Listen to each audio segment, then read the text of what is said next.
大家好，我係 Grace 張，我擁有20多年嘅培訓經驗，同時之間我係一名業餘嘅小型網球教練。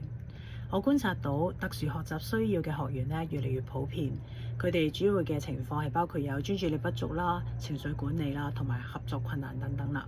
為咗更有效去支援呢一方面啦，我喺2年前就修讀咗由香港教育大學為 SEN 而設嘅運動導師課程，咁更有效咁樣去學一啲嘅 SEN 嘅基礎同埋實務嘅技巧。咁我都擺咗呢啲技巧落我嘅訓練當中，就睇到咧大大提升咗學員嘅參與度啦、佢哋嘅自信心啦，同埋嘅行為表現啦。之後咧，我就有幸成為 Love 21 Foundation 嘅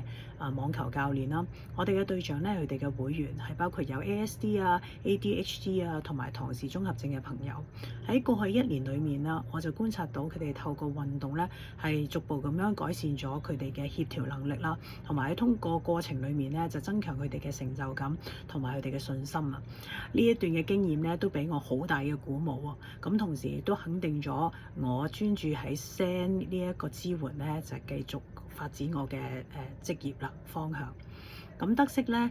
，Edge Development Centre 會為 SEN 嘅 tutor 去提供一連串嘅訓練啦，同埋有強大嘅專家嘅支援啦。咁我係好欣賞你哋嘅安排，亦都好渴望成為你哋嘅一份子。咁我相信結合我嘅教學經驗同埋我對 SEN 嘅熱忱咧，係能夠幫助到更加需要呢一方面嘅朋友發揮佢哋嘅所長，令到佢哋有精彩嘅人生。